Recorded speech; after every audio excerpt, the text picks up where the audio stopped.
setiap kebaikan Tuhan dalam hidup kita,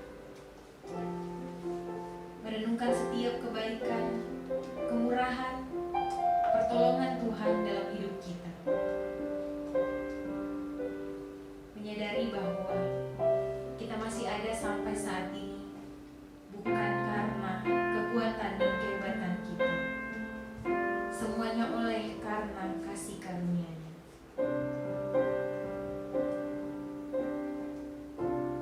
Panggilan berbakti pada hari ini terambil dalam Kitab Mazmur 100 ayat 1 dan 2. Firman Tuhan berkata, Mazmur untuk korban syukur.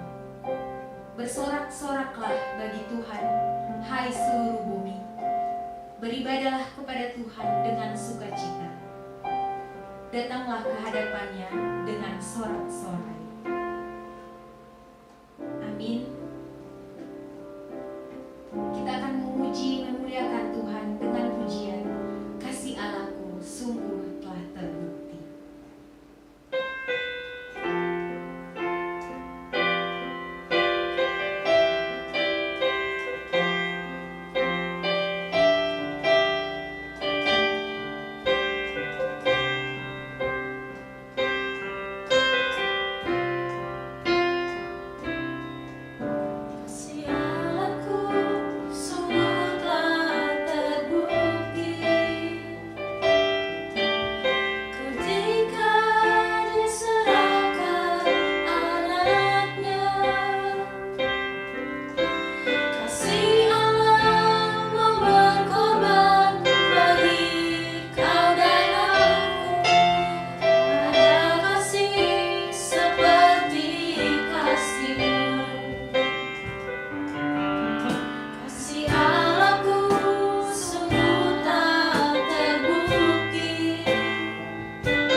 ucapan syukur kami ke hadapan-Mu,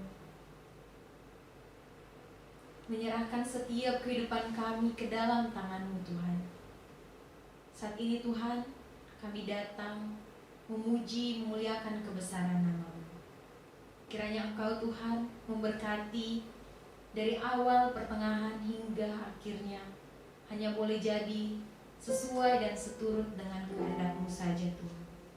Ini kami Tuhan, pakai kami menjadi anak-Mu.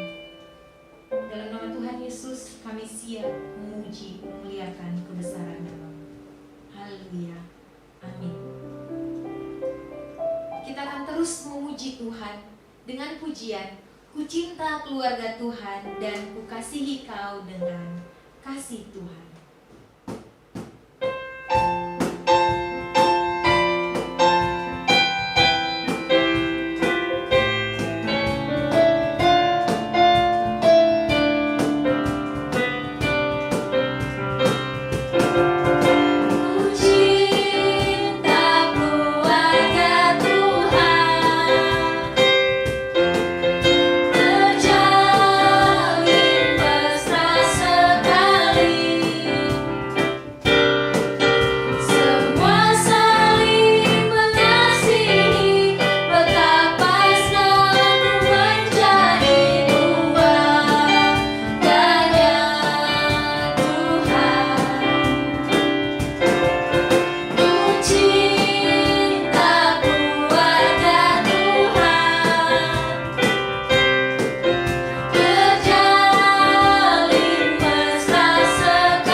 Namun sebelum itu kita angkat pujian hanya sejauh doa.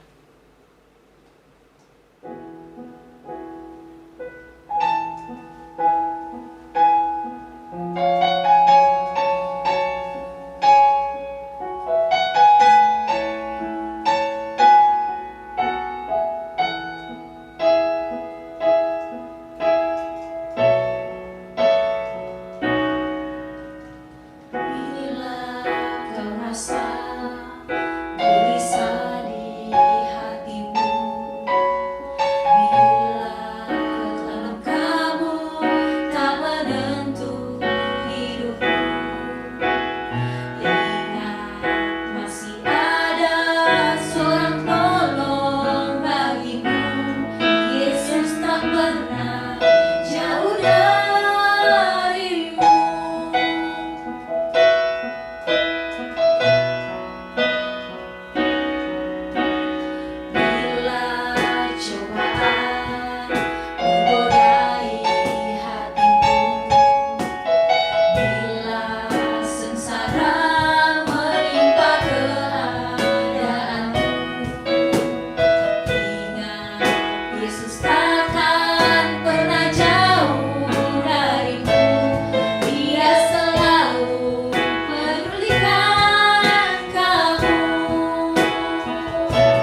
Bapak Ibu yang dikasih Tuhan, mari kita naikkan doa syafaat kita kepada Tuhan pada pagi hari ini. Mari kita berdoa.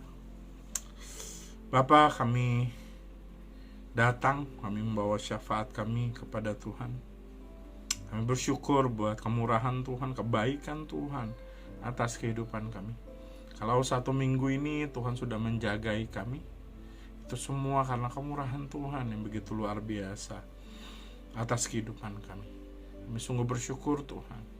Bahkan kami mau datang, kami ingin minta ampun kepada Tuhan atas segala dosa dan kesalahan kami. Kami tahu bahwa Engkau Tuhan yang menyertai, menjagai, menuntun kehidupan kami. Karena kemurahan-Mu Tuhan, kami semua masih boleh berada di tempat ini. Tuhan, kami mau bawa doa-doa kami kepada Tuhan. Khususnya Tuhan, kami mau berdoa untuk bangsa kami di tengah pandemi ini. Kami rindu tangan Tuhan boleh memberikan pemulihan.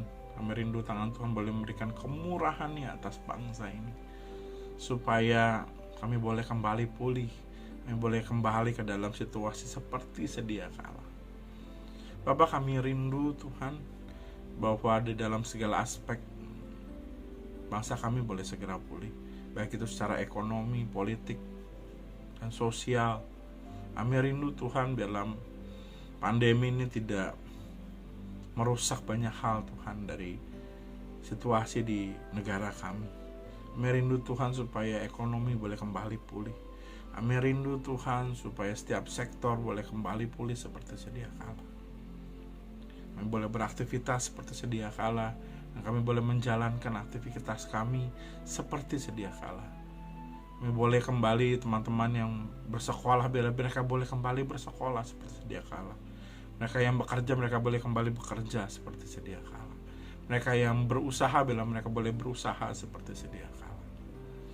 Bapa, hamba-Mu berdoa Tuhan, khususnya untuk pemimpin negara kami, Bapak Presiden Jokowi, memberikan hikmat dan tuntunan yang dari Tuhan. Biarlah beliau dan para menteri boleh memikirkan yang terbaik dan boleh mengambil keputusan yang terbaik untuk bangsa ini ya Tuhan. Kami rindu biarlah tangan Tuhan boleh terus memberikan pimpinan kepada mereka. Biarlah setiap keputusan yang diambil untuk kemakmuran dan kebaikan negeri ini ya Bapa. Tuhan, kami terus berdoa Tuhan, khususnya buat anak-anak Tuhan yang mengalami dampak dari pandemi ini. Biarlah tangan Tuhan boleh memberikan penghiburan, kekuatan yang dari Tuhan. Biar mereka boleh terus bertahan dan melihat Tuhan sebagai satu-satunya jawaban dan pengharapan di dalam kehidupan mereka. Hamba-Mu juga berdoa Tuhan, khususnya untuk gereja Tuhan di mana kami berbakti, Jakarta Baptist Community Pulau Mas. Biarlah tangan Tuhan boleh memberkati setiap jemaat Tuhan yang mungkin saat ini sedang mengalami pergumulan tantangan kehidupan. Biarlah tangan Tuhan boleh memberikan kekuatan buat mereka. Tangan Tuhan boleh memberikan penghiburan buat mereka.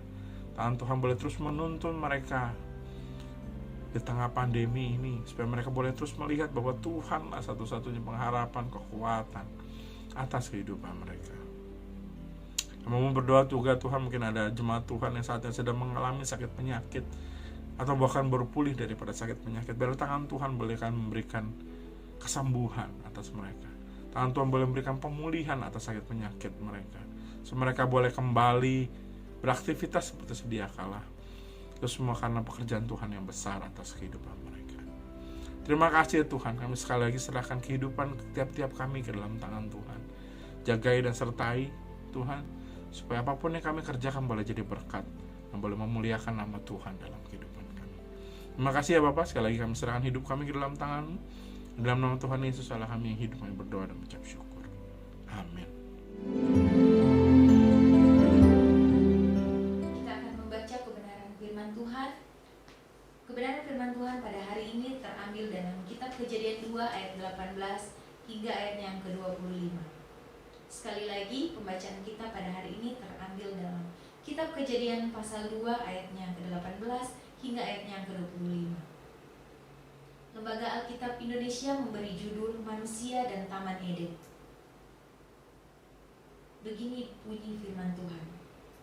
Tuhan Allah berfirman, tidak baik kalau manusia itu seorang diri saja. Aku akan menjadikan penolong baginya yang sepadan dengan dia. Lalu Tuhan Allah membentuk dari tanah segala binatang hutan dan segala burung di udara. Dibawanyalah semuanya kepada manusia itu untuk melihat bagaimana ia menamainya.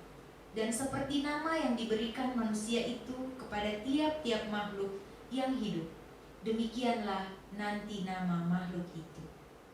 Manusia itu memberi nama kepada segala ternak, kepada burung-burung di udara, dan kepada segala binatang hutan. Tetapi baginya sendiri ia tidak menjumpai penolong yang sepadan dengan dia. Lalu Tuhan Allah membuat manusia itu tidur nyenyak. Ketika ia tidur, Tuhan Allah mengambil salah satu rusuk daripadanya, lalu menutup tempat itu dengan daging. Dan dari rusuk yang diambil Tuhan Allah dari manusia itu, dibangunnyalah seorang perempuan, lalu dibawanya kepada manusia itu. Lalu berkatalah manusia itu, inilah dia, tulang dari tulangku dan daging dari dagingku. Ia akan dinamai perempuan sebab ia diambil dari laki-laki. Sebab itu, seorang laki-laki akan meninggalkan ayahnya dan ibunya dan bersatu dengan istrinya, sehingga keduanya menjadi satu daging. Mereka keduanya telanjang, manusia dan istrinya itu, tetapi mereka tidak merasa malu. Amin. Tiba saatnya kita akan mendengarkan kebenaran firman Tuhan yang akan disampaikan oleh Bapak Pendeta Yuki. Untuk mempersiapkan hati dan pikiran kita mendengarkan kebenaran firman Tuhan, kita mengangkat pujian Firman Hidup Kekal NP nomor 98.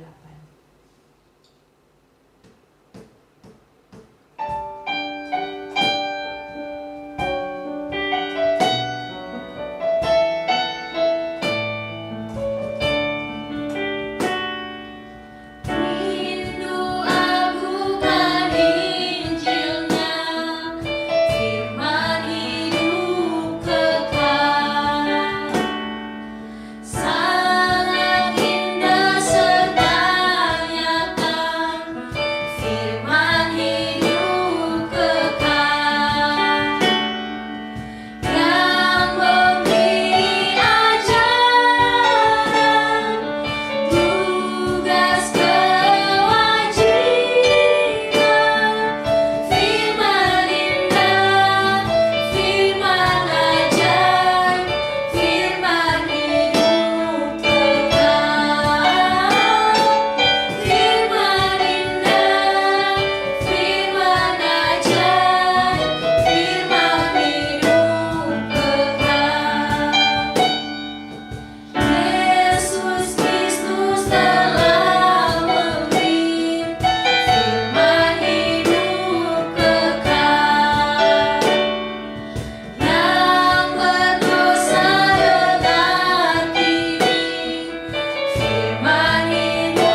Shalom, jemaat yang dikasih Tuhan. Selamat pagi.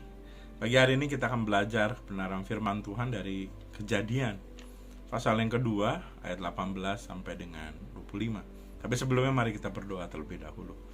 Bapa, kami bersyukur Tuhan buat pagi hari ini ingin belajar kebenaran firman-Mu. Tuhan kuasai hati, pikiran kami supaya kami boleh seturut dengan kehendak Tuhan dalam kehidupan kami. Kami tidak hanya sekedar menjadi pendengar saja, tapi kami boleh menjadi pelaku-pelaku dalam kehidupan kami. Terima kasih ya Bapak, kuasai hati dan pikiran kami, menserahkan semua dalam tangan Tuhan, hanya dalam nama Tuhan Yesus. Allah kami yang hidup, kami berdoa dan mengucap syukur. Amin. Sekali lagi saya ucapkan selamat pagi, jemaat yang dikasihi Tuhan. Mari kita belajar Alkitab kita dari Kejadian pasal kedua ayat 18 sampai dengan ke-25, Kejadian pasal 2 ayat 18 sampai dengan ke-25. Ayat 18 dikatakan Tuhan Allah berfirman tidak baik. Ya, dikatakan Tuhan Allah berfirman tidak baik. Ya. Ayat ini dimulai dikatakan tidak baik. Padahal kalau kita semua membaca ayat-ayat sebelumnya atau pasal-pasal sebelumnya, bahkan kalau Bapak Ibu mengikuti kelas sekolah minggu, kita belajar dari penciptaan, ya. Dikatakan ketika Tuhan melihat hasil ciptaan semuanya itu baik. Tetapi ayat 18 dikatakan Tuhan Allah berfirman tidak baik. Dimulai dikata tidak baik. Apa yang tidak baik? Tidak baik kalau manusia itu seorang diri saja. Ya, dari awal Tuhan Allah berkata nggak baik kalau manusia seorang diri. Ya, kita semua adalah makhluk sosial. Kita perlu orang lain dalam kehidupan kita. Di dalam konteks rumah tangga, suami perlu istri, istri perlu suami. Orang tua perlu anak, anak perlu orang tua. Lingkup yang lagi besar dalam masyarakat, ya kita perlu tetangga kita, perlu orang-orang lain juga. Di dalam gereja, ya kita juga perlu teman-teman yang lain. Saling menguatkan, saling mendoakan, saling mengisi di dalam pelayanan, maka kita disebut tubuh Kristus. Ya, ada yang menjadi tangan, ada yang menjadi kaki. Kita saling melengkapi untuk kemuliaan nama Tuhan. Dikatakan kita nggak baik, kita seorang diri saja. Kita perlu orang lain. Ya, walaupun ada masyarakat di luar sana yang nggak mau perlu orang lain.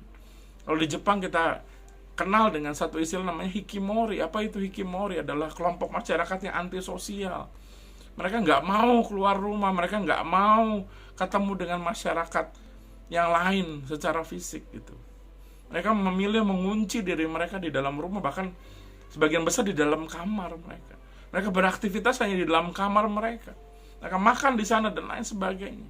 Mereka nggak mau keluar rumah, mereka nggak mau kerja seperti orang lain, ya kerja kantoran dan lain sebagainya. Mereka memilih, kalaupun harus bekerja dari rumah. Gitu. Mereka nggak mau, mereka antisosial. Yang jumlah mereka cukup banyak, gitu. Ratusan ribu, saudara. Bahkan rentang usianya luar biasa, dari umur 14 tahun sampai 64 tahun. Ya, data mencatat.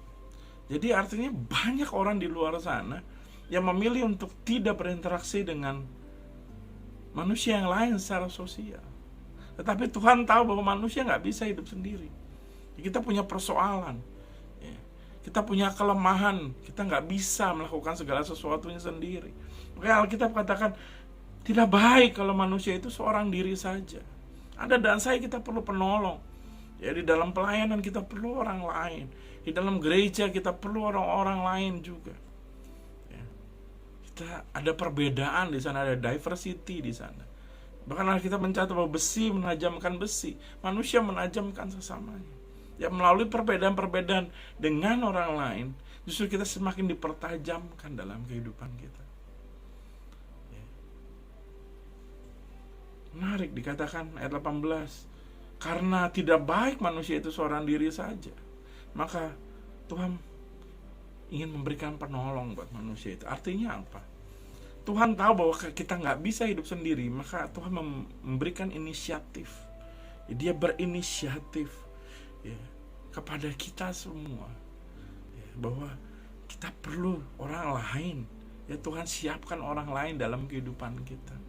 Di dalam konteks rumah tangga, suami perlu istri. Ya.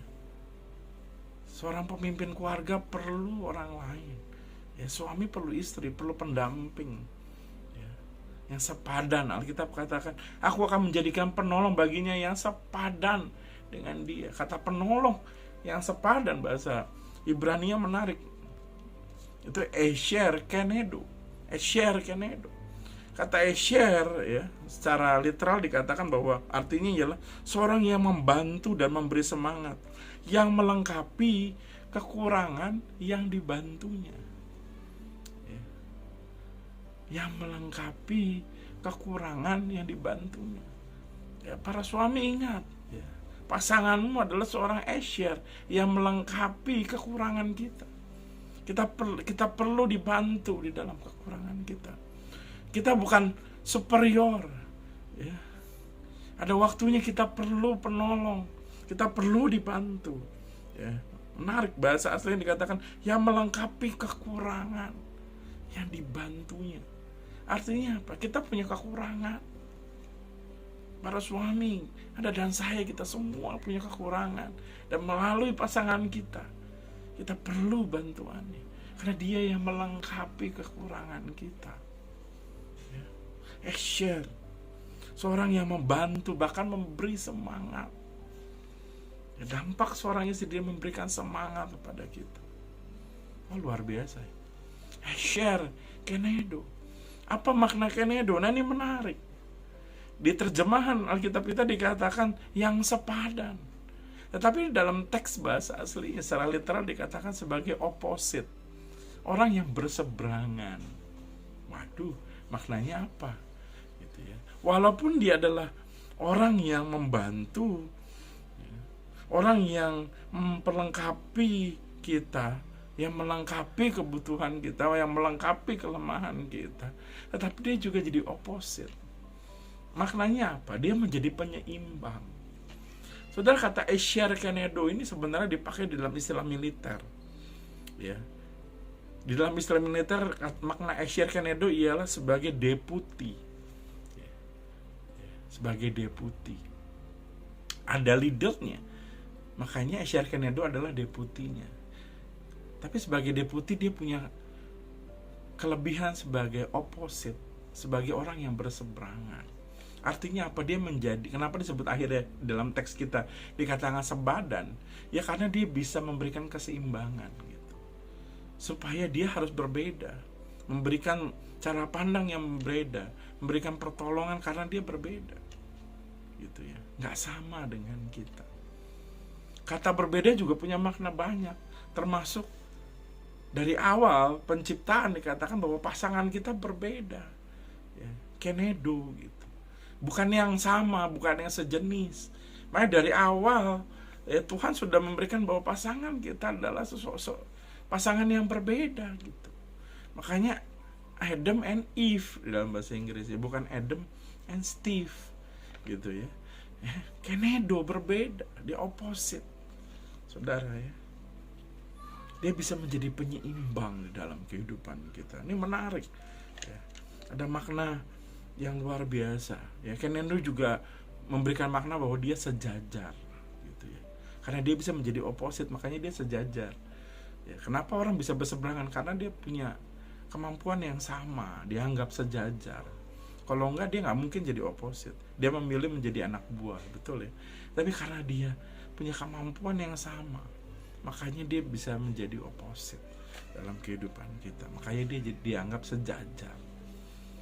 Pasangan kita bukan yang lebih lemah daripada kita, tapi dia sejajar secara pemaknaan. Makanya kalau kita lanjutkan di ayat selanjutnya, di ayat 21, nah ini menarik. Kita akan semakin bisa memahami maknanya. Dikatakan manusia itu memberi nama kepada segala ternak, kepada burung-burung di udara, dan kepada segala binatang hutan. Tetapi baginya sendiri ia tidak menjumpai penolong yang sepadan dengan dia. Waktu Tuhan memerintahkan manusia untuk menamai semua binatang, dia sudah melihat semua, tapi nggak ada yang sepadan. Tidak ada yang Esher Kenedo sama dia. Gitu. Tetapi ayat 21 dikatakan, lalu Tuhan Allah membuat manusia itu tidur nyenyak. Ya, karena tahu nggak ada yang sepadan, Tuhan berinisiatif untuk membuat manusia itu tidur nyenyak. Nah, kata tidur nyenyak ini sebenarnya sama ketika di dalam proses 21 ini sama seperti proses operasi, saudara ya. Manusia itu ditidurkan, ditidur nyenyak gitu. Ketika ia tidur, Tuhan Allah mengambil salah satu rusuk daripadanya, lalu menutup tempat itu dengan daging. Ya, dikatakan menutup tempat itu dengan daging. Ya. Ketika ia tidur, Tuhan Allah mengambil salah satu rusuk daripadanya. Ya, bahasa Ibrani yang menarik, dikatakan ahad mesal lotaf gitu ya. Artinya dia ambil satu dari tulang-tulangnya. Diambil satu dari tulang-tulangnya ya. Di terjemahan kita juga dikatakan Tuhan Allah mengambil salah satu rusuknya. Salah satu, nggak dua, nggak tiga ya, cuma satu. Ya, para suami cuma satu yang diambil. Artinya memang ya cuma satu itu yang diambil. Diambilnya salah satu dari tulang-tulang rusuk, lalu menutup tempat itu dengan daging. Ayat 22 dikatakan, dan dari rusuk yang diambil Tuhan Allah dari manusia itu dibangunnya. Wah, ini menarik. Dibangunnya, ya, dibangun. Ya. Dikatakan bahwa dan dari rusuk yang diambil Tuhan Allah dari manusia itu dibangunnyalah seorang perempuan. Ya. Dibangun. Kata dia dibangun itu artinya dibuat dari part dari kita gitu. Lalu dibawanya kepada manusia. Kata dibangun itu punya makna berkembang, bisa menjadi sebuah pemaknaan pernikahan gitu dari tata bahasanya. Ya, apa yang dibangun di sana? Pernikahan yang dibangun gitu ya. Dari perempuan itu makanya ada lembaga pernikahan. Ya, dari pasangan yang Tuhan berikan, yang Tuhan bangun itu ada lembaga pernikahan. Gitu.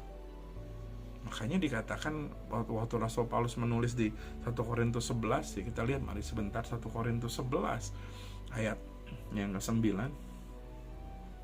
Saya bacakan buat kita semua 1 Korintus 11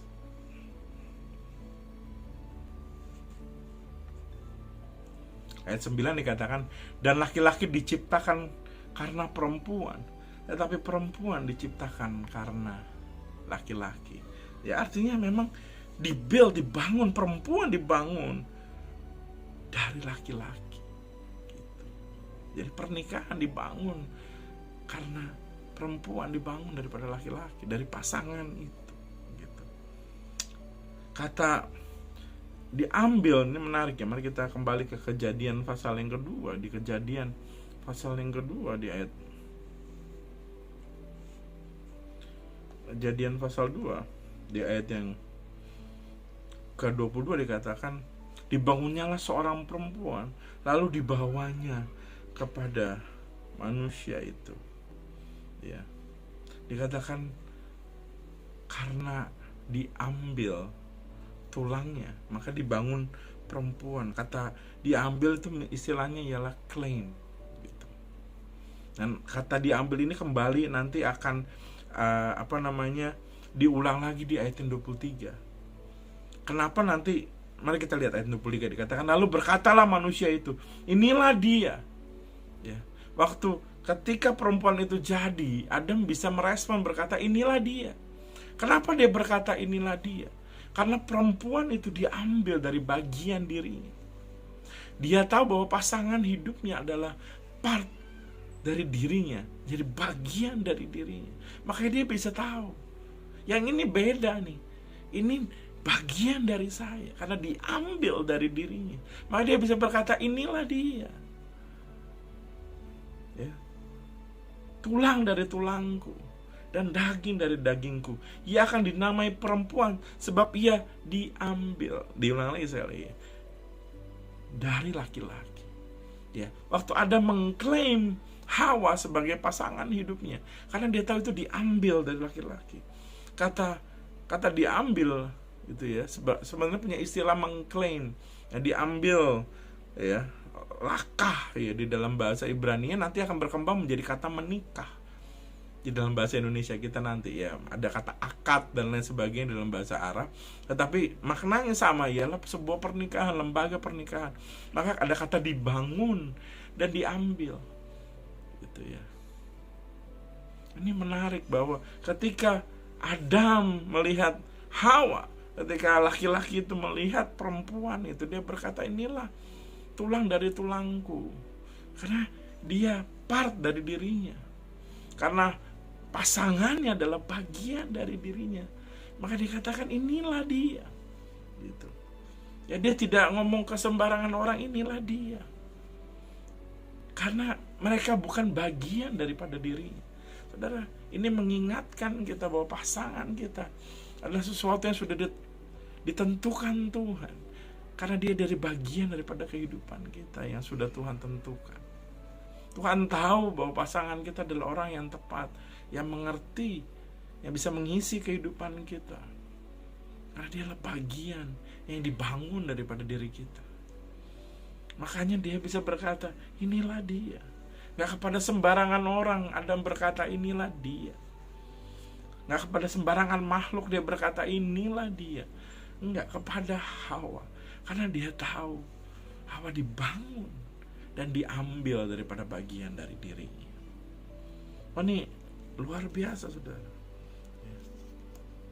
Sebuah pemaknaan yang luar biasa yang mengingatkan kita bahwa pasangan kita adalah ya sesuatu yang sudah dipersiapkan Tuhan, karena dia bagian daripada kehidupan kita. Dia mengerti kita, dia akan bisa menjadi bagian yang penting dalam kehidupan kita. Dia bisa mengisi kekosongan kehidupan kita. Dia bisa mengisi bagian-bagian yang kurang daripada kehidupan kita sebagai penolong yang sepadan tadi ya. Karena dia adalah part ya. Ya, secara rohani kita tahu bahwa pasangan kita adalah bagian daripada kehidupan kita. Makanya nanti dikatakan menjadi satu daging. Kenapa? Ya karena diambil gitu daripada bagian dirinya. Makanya ada komitmen selanjutnya di ayat 24, sebab itu seorang laki-laki akan meninggalkan ayahnya dan ibunya dan bersatu dengan istrinya. Ya, bicara soal kemandirian secara prinsip gitu. Ya, laki-laki harus menjadi pemimpin atas istrinya. Bukan orang lain yang jadi pemimpin atas keluarganya, tetapi laki-laki yang menjadi pemimpin. Karena dia part. Ya, karena Tuhan sudah menetapkan dirinya ya, untuk meninggalkan, dikatakan istilah di dalam Kejadian dikatakan seorang laki akan meninggalkan ayah dan ibunya. Punya makna kemandirian di sana ya, punya tugas untuk memimpin, punya tugas untuk melit keluarganya. Dia tidak lagi di bawah komando ayah dan ibunya lagi, tetapi sekarang dia yang menjadi pemimpin atas keluarganya ya, dikatakan dan bersatu dengan istrinya sehingga keduanya menjadi satu daging. Ayat 25 dikatakan mereka keduanya telanjang, manusia dan istrinya itu, tapi mereka tidak merasa malu. Ya, ini bicara apa? Bicara keterbukaan. Ya, mereka sudah melekat, mereka sudah menjadi satu. Ya, ada makna loyalitas di sana di dalam bahasa aslinya gitu. Ada komitmen di sana. Mereka menjadi satu, bicara komitmen. Gitu. Pernikahan bicara ada komitmen di dalamnya. Kasih bicara komitmen. Untuk bisa mengasihi satu dengan yang lain perlu komitmen, nggak mudah. Pasti ada pertentangan, pasti ada perbedaan, tapi harus terus mengasihi, terus mengasihi. Ada komitmen di sana. Komitmen bicara sesuatu yang dilakukan terus menerus. Komitmen bukan sekali. Komitmen adalah sesuatu yang dilakukan terus menerus. Mengasihi terus menerus, mengampuni terus menerus. Komitmen. Ya, pernikahan bicara komitmen. Sesuatu yang dilakukan terus menerus. Ayat 25 dikatakan mereka keduanya telanjang, manusia itu dan istrinya, tetapi mereka tidak merasa malu. Karena apa? Tidak ada yang disembunyikan di sana. Pernikahan juga bicara keterbukaan. Relasi, kasih bicara keterbukaan di sana. Ya tentunya kita tidak hanya bicara sekedar pernikahan dalam keluarga yang kecil, tapi juga kita bicara hal yang lebih besar. bisa terjadi juga di dalam relasi kita di gereja. Ada keterbukaan satu dengan yang lain, ya, saling mengasihi, ada komitmen, saling mengampuni satu dengan yang lain, terus menerus, saling mengasihi terus menerus, saling menajamkan terus menerus. Ya. Gambaran gereja juga adalah gambaran pernikahan ialah gambaran gereja Tuhan juga, antara kita sebagai pengantin wanita juga kepada Kristus. Ini sebuah gambaran yang juga indah, saudara. Pernikahan tidak hanya soal kita dengan pasangan kita, juga sebuah gambaran antara Kristus dengan gerejanya gitu. Sebuah komitmen yang dibangun. Nah, itu gambaran yang indah, gambaran yang luar biasa. Kembali kita diingatkan dari Kejadian pasal 2 ini, di mana bahwa perbedaan yang Tuhan taruh, pasangan yang berbeda satu dengan yang lain, ya, ditempatkan untuk bisa saling memberikan komitmen terus menerus satu dengan yang lain, mengasihi terus menerus, mengampuni terus menerus, ya.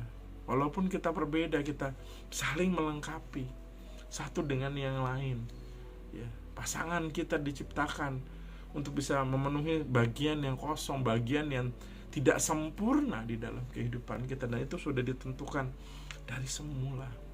Kenapa? Karena pasangan kita adalah bagian dari diri kita, saudara. Penting untuk kita kembali diingatkan kepada ini semua, ya. Komitmen yang tidak mudah, sebuah komitmen terus menerus yang harus kita jalankan. Untuk kalau kita bisa mengasihi, sama seperti tema kita di beberapa bulan ke depan, mengasihi adalah sebuah komitmen terus menerus, ya, nggak bisa sekali, saudara. Ya. Kalau kita disakiti, apakah kita bisa mengampuni terus menerus? Kalau kita bisa berkata aku mengasihimu, apakah kita mengasihi terus menerus kepada pasangan kita, kepada teman sepelayanan kita, kepada saudara seiman kita? Apakah kita mengasihi terus menerus? Apakah kita mengampuni terus menerus? Sebuah komitmen, karena kita sudah ditetapkan Tuhan dari awalnya, satu dengan yang lain. Tuhan taruh kita semua dalam sebuah komunitas, saling mengasihi, saling mengampuni dengan sebuah komitmen. Ada kelemahan, ada kekurangan, tetapi justru perbedaan ini ada supaya kita bisa saling melengkapi satu dengan yang lain. Di dalam rumah tangga kita, di dalam gereja Tuhan yang Tuhan taruh, di dalam masyarakat di mana kita tinggal. Mari kita belajar bahwa perbedaan harusnya membuat kita bisa saling melengkapi satu dengan yang lain. Dan untuk bisa menerima perbedaan itu tentu ada komitmen yang terus menerus, saling mengasihi, saling mengampuni, yang terus menerus satu dengan yang lain. Kita akan menutup firman Tuhan pada pagi hari ini. Biarlah firman Tuhan ini boleh menjadi berkat dalam kehidupan kita masing-masing, dan hati kita boleh terus dibukakan, dan Roh Kudus terus boleh terus menuntun kehidupan kita. Kita kembali diingatkan, ya, kita bukan makhluk yang sempurna. Anda dan saya, kita perlu orang lain di dalam kehidupan kita. Bahkan kita harus menerima orang lain yang berbeda dalam kehidupan kita, dan bisa menerimanya dengan komitmen. Mari kita berdoa. Bapa, kami bersyukur Tuhan buat pagi hari ini. Kami serahkan pagi hari ini dalam tangan Tuhan. Tuhan, kuasai hati dan pikiran kami. Dan kami rindu Tuhan melalui firman Tuhan pada pagi hari ini, yang boleh memberikan yang terbaik kehidupan kami untuk kemuliaan nama Tuhan. Dalam nama Tuhan Yesus, kami berdoa dan mengucap syukur. Amin. Terima kasih kepada Bapak Pendeta Yuki atas kebenaran firman Tuhan yang telah disampaikan. Kita akan meresponi kebenaran firman Tuhan pada saat ini dengan pujian bersama keluargaku. Kami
Hari ini doa penutup dan berkat akan dipimpin oleh Bapak Pendeta Yuki, dan setelah doa berkat kita akan mengangkat pujian doa Yabes.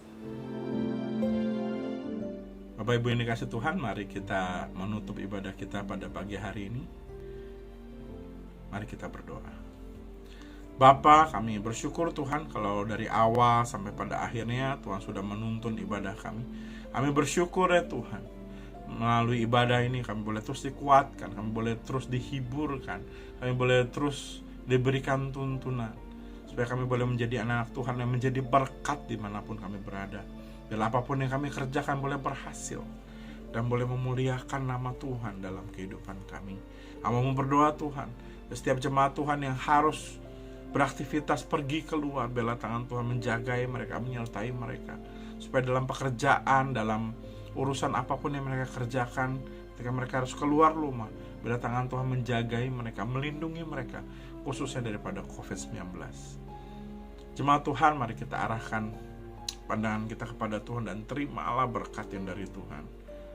Berkat kasih karunia daripada Allah Bapa, damai sejahtera daripada Tuhan Yesus Kristus, serta persekutuan dengan Allah Roh Kudus boleh terus menyertai kehidupan kita sekalian sampai Maranatha tiba, Yesus Kristus datang kembali. Amin.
Bagi Bapak Ibu Saudara yang ingin memberikan persembahan, dapat diberikan melalui transfer bank ke rekening gereja.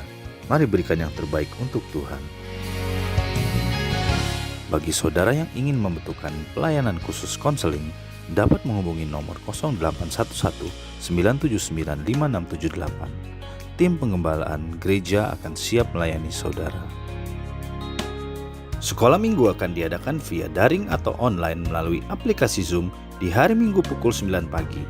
Mari Bapak Ibu Saudara, ajak juga anak-anak Anda untuk dapat bergabung dalam kelas-kelas sekolah minggu ini. Link Zoom untuk sekolah minggu akan dikirim di WhatsApp grup gereja. Mari bersama-sama berdoa pada hari Rabu pukul 7:30 malam dalam prayer meeting online melalui aplikasi Zoom. Link Zoom untuk meeting prayer online akan dikirim melalui WhatsApp grup gereja. Kami mengajak saudara untuk dapat bergabung dalam care group gereja online melalui aplikasi Zoom pada hari Kamis pukul 7 malam. Mari bertumbuh bersama melalui care group ini. Link Zoom untuk care group ini akan dikirim di WhatsApp grup gereja.